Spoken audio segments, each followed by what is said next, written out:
Hello students, welcome you all to the video lecture on understanding quadrilaterals. நம்ம இன்னைக்கு chapter 3.3ல problem number 7 பார்க்க போறோம்.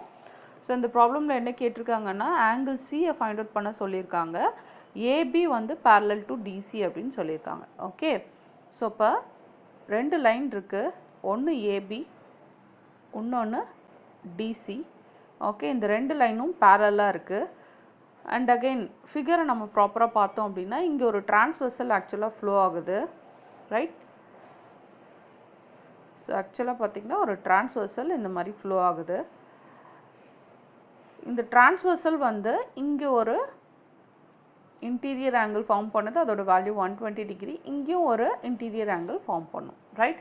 So நம்மளுக்கு rules இருக்குது, ஆக்சுவலாக ப்ராப்பர்ட்டி இருக்குது. ரெண்டு parallel lines across that ஒரு டிரான்ஸ்வர்சல் கிராஸ் ஆகுது அப்படின்னா இந்த ரெண்டு இன்டீரியர் ஆங்கிள்ஸை ஆட் பண்ணால் நம்மளுக்கு வந்து 180 டிகிரி வரும், right? So sum of interior angles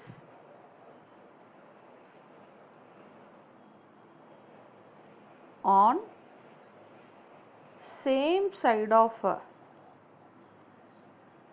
transversal is 180 degree.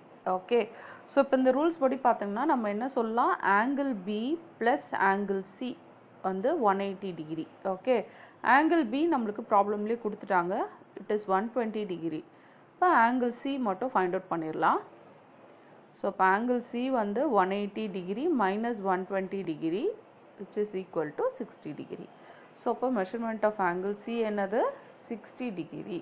Okay, so ஒரே ஒரு ப்ராப்பர்ட்டி தான், ரெண்டு பேரலல் லைன் அக்ராஸில் ஒரு டிரான்ஸ்வர்சல் ஃப்ளோ ஆகுது. அப்படி ஃப்ளோ ஆகுதுன்னா நம்மளுக்கு வந்து ரெண்டு இன்டீரியர் ஆங்கிள் ஆட் பண்ணால் 180 டிகிரி வரும். அதுலேருந்து இன்னொரு ஆங்கிள் ஃபைண்ட் அவுட் பண்ணிடலாம். ஓகே, தேங்க்யூ, தேங்க்ஸ் ஃபார் வாட்சிங்.